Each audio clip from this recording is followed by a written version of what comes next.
Kanongshna phlim na Meghalaya ka kong Simi Khongtiang kalayo banra ya ka nam Best Director na kabanta ka phlim Ka Chithi ha ka Prague Cine Awards 2024 Northeast India.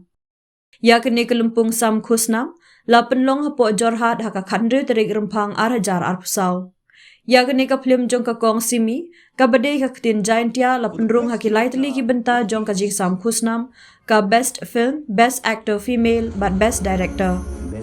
Kani kanong tau phlim ka badai tang maka hakakar khanashna phlim na jaintia kalaong kani kadi ka clip mat ka bakrautam na ka benta ka kunhun jong ka phlim Ka Chithi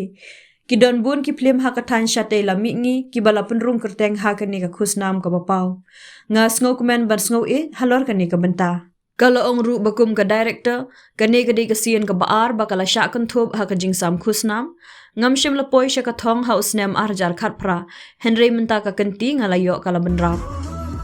kani kadi ka khusnam ka beningkong na ka benta ka kong Simi ha ka lumpung sam khusnam shabar ka jala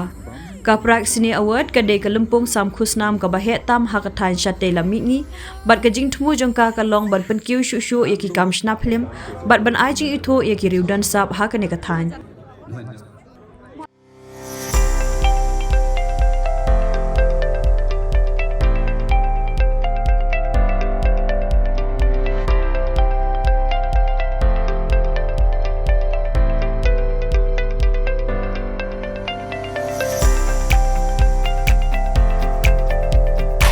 Citizen first is our motto.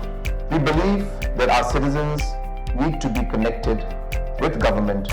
for faster and efficient service delivery. I am happy to announce that we are coming up with a dedicated CM helpline call center